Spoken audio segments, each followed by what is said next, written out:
वेद शास्त्र शास्त्र संपन्न सदा संतुष्ट भारतीय संस्कृति वैदिक परंपरा वेद शास्त्र। नमस्ते, जय जिनेन्द्र। दर्शक मित्रों, हम आपको धीरे धीरे भारतीय ऋषि मुनियों के जो शास्त्र है, उसके जो वनस्पति के प्रयोग है, तंत्र के जो प्रयोग है, वो प्रयोगों को आपके सामने रख रहे हैं और बहुत लोगों का उत्साह से जवाब भी आ रहा है, बहुत लोगों को अच्छा भी हो रहा है। आज हम आपको बताएंगे कि कोई स्त्री होती है, कभी कभी ऐसा होता है कि बार बार उसको गर्भपात हो जाता है, मतलब वो बच्चे को जन्म नहीं दे सकती है। तो कोई भी स्त्री को अपनी ज़िंदगी में माता बनने का एक अलग ही उत्साह होता है, एक नया नज़रिया होता है, नया जीवन होता है और हर व्यक्ति मतलब ऐसा चाहती है कि अपना एक संतान हो। और कभी कभी कोई अगम्य कारणों से गर्भपात हो जाता है तो लेडीज़ को बहुत बड़ा मन में दुख होता है, आत्मा में दुख होता है।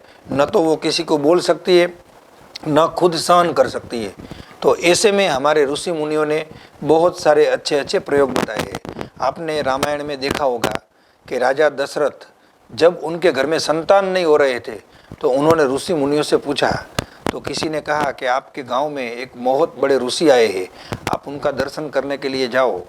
और दशरथ राजा ये सब बात सुन करके एक ऋषि के चरणों में जाते हैं नंगे पांव और वहाँ जाके विनंती करते हैं और वो ऋषि उनको एक फल देते हैं और उस फल के प्रभाव से राम, लक्ष्मण, भरत और शत्रुघ्न जैसे 4 बहुत अच्छे रत्न प्राप्त होते हैं। हमारे धर्म में, हमारी संस्कृति में ऐसे बहुत दृष्टांत आते हैं कि परमात्मा की कृपा के बाद जब ऋषि मुनि से मिलते हैं तो वो ऋषि मुनियों के आशीर्वाद से तुरंत वो कार्य हो जाता है। ऐसे ऋषि मुनियों ने बहुत अच्छे प्रयोग बताए हुए हैं। आज हम वो गर्भपात निवारण का एक प्रयोग बताएंगे कि मंगलवार का दिन हो, लाल कपड़ा लेने का, उसमें थोड़ा सा नमक बांध देने का, टुकड़े वाला नमक जो आता है ने उसको आखा नमक भी बोलते हैं। और मंगलवार के दिन उस कपड़े में, मतलब लाल कपड़े में नमक को बांध के एक पोटली बना देने की और वो पोटली नज़दीक में कोई भी हनुमान जी का मंदिर हो, सिद्ध हनुमान, सात्विक हनुमान, मोक्ष गति को प्राप्त करने वाले हनुमान, ऐसा सब आप सोचने का। ऐसे शुद्ध आत्मा हनुमान जी के मंदिर के पास जाने का और हनुमान जी के प्रतिमा के चरणों में उस पोटली को जिसमें आपने नमक बांधा हुआ है वो टच करने का और प्रार्थना करने की, हे हनुमान जी आप हमारी रक्षा करो, हे हनुमान जी आप हमारी रक्षा करो। फिर उसी दिन उस कपड़े को घर पे लाने का और लाने के बाद आपका जो कमर का भाग होता है वहाँ पर उसको धागे से बांध सकते हो। ऐसा आपको 1 बार, 2 बार और 3 बार, 3 मंगलवार तक करना है। उसके बाद में दुनिया की कोई भी अदृश्य शक्ति यदि आपको परेशान करती है तो वो शक्ति दूर हो जाएगी और आपका गर्भपात नहीं होगा। आपके वहाँ पर जो भी आत्मा जन्म लेना चाहता है वो निर्विघ्न रूप से आपके घर में आके खुशहाली को बांटेगा। आपको यदि ये प्रयोग अच्छा लगे तो आप ज़रूर, आपके आसपास में बहुत सारे ऐसी लेडीज़ होती है जिसको ये सब प्रश्न होते हैं, तो उसको जाके ये बताना और उसको बोलना। ऐसा 3 मंगलवार हनुमान जी के मंदिर में जाकर के करने से और वो नमक अपनी कमर से बांधने से ये गर्भपात का जो रोग होता है उसका 100% निवारण हो जाता है। अब यहाँ दूसरा भी एक प्रयोग अच्छा बताते हैं कि संतान सुख में कोई अवरोध आ रहा है। मतलब कभी कभी क्या होता है कि भाग्य में लिखा हुआ रहता है, फिर भी कोई अगम्य कारणों से अपने घर में संतान की प्राप्ति नहीं हो रही है और स्त्री अंदर से बहुत दुखी है। तो ऐसा कहा गया है कि नाग पंचमी के दिन जो स्त्री को ऐसा प्रश्न हो रहा है, संतान नहीं हो रहे हैं, वो नाग पंचमी के दिन एक चांदी का चौरस टुकड़ा लेने का, वो मिनिमम 1 ग्राम से 100 ग्राम तक का ले सकते हो। यदि आपकी शक्ति ज़्यादा है तो आप 100 ग्राम का टुकड़ा लो, आपकी शक्ति कम है तो आप 1 ग्राम का चांदी का टुकड़ा लो और लेकर के आपको जंगल की ओर जाने का। वहाँ पर कोई पुराना मंदिर हो, वो मंदिर के बाजू में, मतलब राइट हैंड साइड में छोटा सा खड्डा करने का और उसके अंदर उसको रख देने का, ऊपर मिट्टी रख देने की।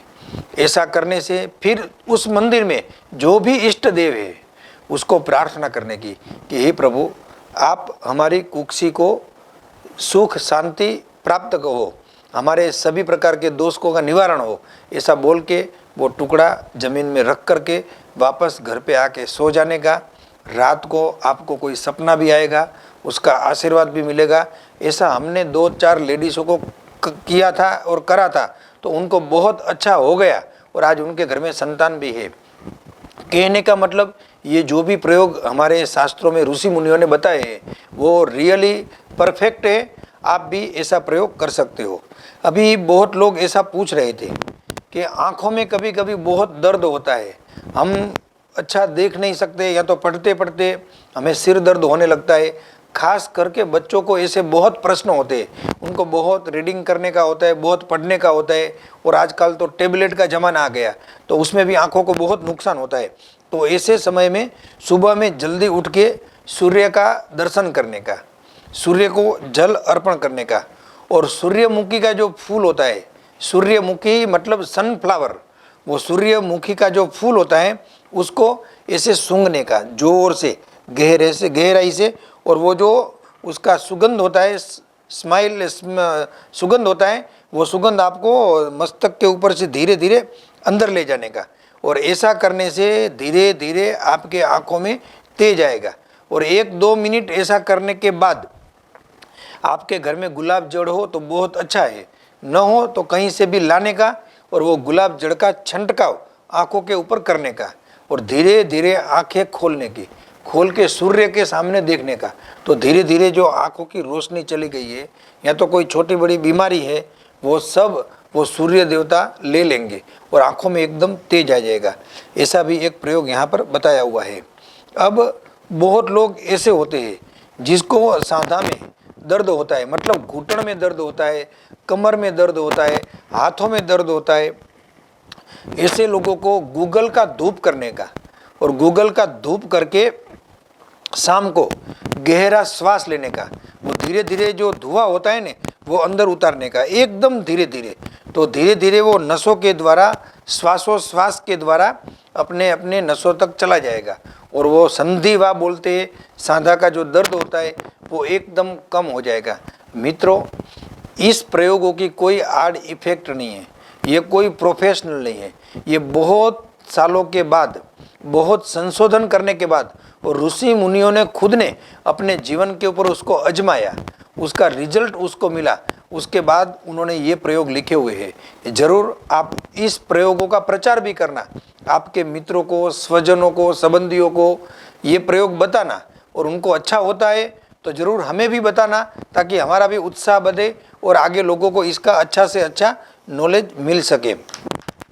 अब यहाँ पर एक ऐसा प्रयोग भी आया है कि बहुत बच्चे पढ़ने में बहुत कमज़ोर होते हैं, तो उसके लिए कुछ है तो बताओ। तो हमारे शास्त्रों में ऋषि मुनियों ने ब्राह्मी वट्टी नाम की एक दिव्य औषधि है। आप कोई भी गांधी की दुकान होती है, आयुर्वेदिक स्टोर होता है, वहाँ पर आपको ब्राह्मी वट्टी मिल जाएगी। पतंजलि के हर एक स्टोर में भी मिलती है। वो ब्राह्मी वट्टी लाने के बाद उसको घिसने का, मतलब उसका रस बना देने का, और सुबह में जब बच्चा उठता है तो उठने के बाद तुरंत उसकी जीभ को ऐसे बाहर निकाल के इसके ऊपर ऐम लिखने का। ऐसा 7 दिन तक करने से बच्चे का ज्ञान एकदम खिल जाएगा, उनके लोक सब खुल जाएंगे और उनकी मेमोरी पावरफुल हो जाएगी। ऐम लिखने का ये चैनल में आपको बताएंगे। ऐसे ही आपको खाली ऐम, वो आपके मन में प्रश्न होगा कि वो किस से लिखने का, तो वो ऐसे तो दाड़म की कड़ी आती है, मतलब दाड़म का जो फल आता है ना उसका छोड़ होता है, उसका भी पेन बना सकते हो, या तो कोई लकड़ी का टुकड़ा हो उससे भी लिख सकते हो, या तो माचिस की सली होती है उससे भी आप लिख सकते हो। ऐसे एम लिखने का और उसको बोलने का, वो जीभ जो है वो तालवा के साथ चिपका दे थोड़ी सेकंडों के लिए, तो धीरे धीरे शरीर में एक झणझणाटी होगी, एक पावर होगा, एक वाइब्रेशन होगा। उससे आपको मालूम भी पड़ेगा कि इस मंत्र के प्रभाव से इसके शरीर के अंदर कोई एनर्जी इंस्टॉल हुई है। तो एक बहुत अच्छा प्रयोग है, आप आपके बच्चों के साथ कर सकते हो, और हम भी ऐसा प्रयत्न करेंगे। कभी ऐसा आपको हो कि बहुत ज़्यादा प्रॉब्लम है, तो आप इस चैनल का संपर्क कर सकते हो। तो कभी आपको हम टाइम देंगे तो आप यहाँ आएंगे तो यहाँ भी आपको ऐसा हम करके दे सकते हैं। अब एक प्रश्न ऐसा आया कि रात को नींद नहीं आती है और बहुत बुरे बुरे सपने आते हैं, उसके लिए हमें क्या करना चाहिए? तो देखो मित्रों, उसके लिए सबसे पहले तो रात को जब सोते हैं तो इष्ट मंत्र का 7 बार स्मरण करो। इष्ट मंत्र का अर्थ क्या होता है कि जिस मंत्र का आप हर रोज सुबह में स्मरण करते हो उसको इष्ट मंत्र बोलते हैं। स्मरण करके आराम से दोनों पांव धो लेने का, धोने के बाद ही पथारी में जाने का, और जब सोते हैं तो इष्ट मंत्र का स्मरण करने का, और जब तक रात को नींद नहीं आती है तब तक ध्यान करो। ध्यान का मतलब होता है गहरा श्वास लो, धीरे से श्वास बाहर निकालो। कोई मंत्र का जाप नहीं करने का है, उसको डीप ध्यान बोलते हैं। डीप ध्यान मतलब एकदम गहरा ध्यान। 5 मिनट, 7 मिनट, 10 मिनट, धीरे धीरे इतनी गहरी नींद आ जाएगी ने, आपने कभी सोचा भी नहीं होगा। देखो, प्रकृति का एक नियम है, जब हम पूर्ण रूप से सो जाते हैं ने तो परमात्मा अपने शरीर के ऊपर उसका हाथ घुमाता है और हमें दिव्य आशीर्वाद देता है। आपने देखा होगा, कोई भी मेडिकल साइंस का नियम होता है ने, वो नींद के ऊपर आधारित है। जब भी डॉक्टर के पास जाएंगे ने तो वो सबसे पहले पूछेगा आपको नींद बरोबर आती है कि नहीं। नींद नहीं आती होगी तो स्पेशल नींद की गोली देंगे कि आप ये गोली लेके भी सो जाना, क्योंकि आपके दर्द में राहत के लिए आपका सोना बहुत जरूरी है। यदि आप सो जाएंगे तभी परमात्मा उसका काम कर सकेगा। आप जागरूक रहेंगे तो काम होगा नहीं। आपको मालूम होगा, जब ऑपरेशन करते हैं ने तो व्यक्ति को क्लोरोफॉर्म सुंघाते हैं। वो क्लोरोफॉर्म क्यों? कि वो बेहोश हो जाए, अपनी दुनिया में खो जाए, तो डॉक्टर अपना काम आसानी से कर सकता है। जब हम जागरूक रहेंगे ने तो वो डॉक्टर अपना काम नहीं कर सकता है। उसी प्रकार नेचुरली नींद हम लेंगे तो परमात्मा उसका काम करेगा। आप देखना, कभी भी 1-2 घंटा के लिए भी बहुत अच्छी और गहरी निद्रा आ जाती है ना तो हम उठ के एकदम फ्रेश हो जाते हैं। तो खास विद्यार्थी मित्रों, आपको ध्यान रखना है कि सोना है, टाइम पर सोना है, और उसका भी पूरा एक वीडियो बनाएंगे कि नींद से कितने कितने फायदे होते हैं। लोग बोलते हैं कि नींद से नुकसान होता है, मैं बोलता हूँ नींद से फायदा होता है। क्योंकि जब हमारा चेतन मन सो जाता है ने तो अचेतन मन जागरूक हो जाता है और एक पूरा प्रोग्रामिंग करता है। वो प्रोग्रामिंग आपको मालूम नहीं होता है, मगर सुबह में आप वही काम करते हो जो आपके अचेतन मन ने प्रोग्रामिंग बनाया हुआ है। जैसे कोई सॉफ्टवेयर इंजीनियर होता है, वो शांति से कोडिंग बनाता है। अब क्या कोड बना रहा है जब आप देखेंगे तो आपको मालूम भी नहीं पड़ेगा, आपको ऐसा लगेगा ये क्या कर रहा है। मगर जब कोडिंग पूरा हो जाता है ना तो सॉफ्टवेयर पूरा काम करने लगता है। बस रात को अचेतन मन कोडिंग करता है, सुबह में क्या करना है, क्या नहीं करना है, किससे मिलना है, किससे नहीं मिलना है, और वो सब प्रोग्रामिंग सेट हो जाता है। फिर हम उठते हैं और उठने के बाद जो हमने अचेतन मन से क्रियाएं की वही कार्य हम पूरा दिन करते हैं। तो मित्रों, नींद के लिए ये बहुत अच्छा प्रयोग है कि आपके इष्ट देव का स्मरण करने का, पाँव धो करके सोने का, और रात को जब तक नींद नहीं आती है तब तक गहरा श्वास लेने का। ये 3 प्रयोग अभी आपको बताए। आपको उचित लगे तो एक बार करना, अच्छा लगे और आपको अनुभव हो तो आपके सभी मित्रों को बोलना। ज़्यादा से ज़्यादा ऋषि मुनि के शास्त्रों का प्रचार हो, यही हमारी भावना है। परमात्मा की आज्ञा के विरुद्ध, ऋषि मुनि की आज्ञा के विरुद्ध कुछ भी बोले हो तो मिच्छा में दुक्कड़म।